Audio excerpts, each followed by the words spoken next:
My background is actually in communications. I was in the corporate world for many years, most recently as a communications director.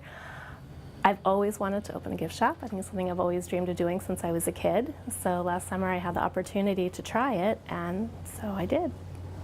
We feature fun, beautiful, unique items. It's very eclectic. We have a whole variety of things from pottery to jewelry to stuffed animals. We have dog items. We have a lot of handmade art. So it's kind of a little of everything. So when I opened the store, I didn't want to be selling the same things everyone else is. I really want to be unique and to complement what's already here in Concord Center.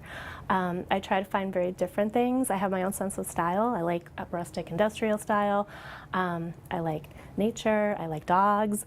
I like a lot of handmade things. I also like recycled things, things that are repurposed, reclaimed. I have items made out of recycled glass and reclaimed wood, and those are the types of things that I like. I'd say my inspiration for opening Callie and Fen probably comes from a couple of different things. I've always wanted to open a gift shop since I was a kid, so I think gift shops that I saw growing up, very creative shops, are kind of my inspiration. I really like rustic style, rustic industrial style, so that was part of my inspiration for, or a big part of my inspiration for doing the build out in the shop and kind of creating the look and feel. So a lot of the shelves are actually reclaimed wood from a barn in New Hampshire, which is kind of cool. These here are actually vintage blueberry boxes from Maine, from a farm, which we put up on the wall and added lighting to.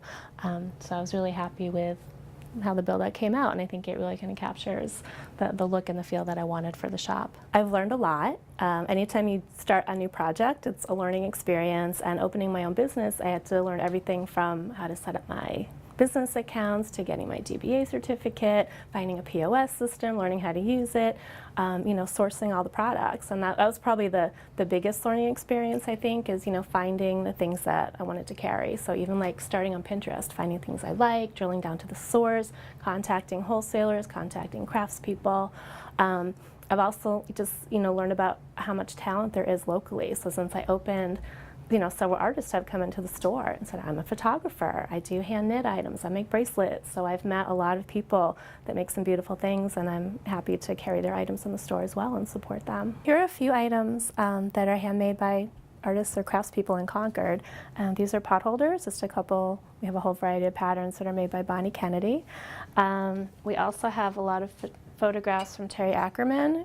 She does her photos on tiles, on cutting boards, as well as on canvas. She does a lot of nature photography. The other thing too is, I have a lot of things in the store are what I call positive thoughts things. I have a lot of items with words on them and signs, which I think can be very powerful.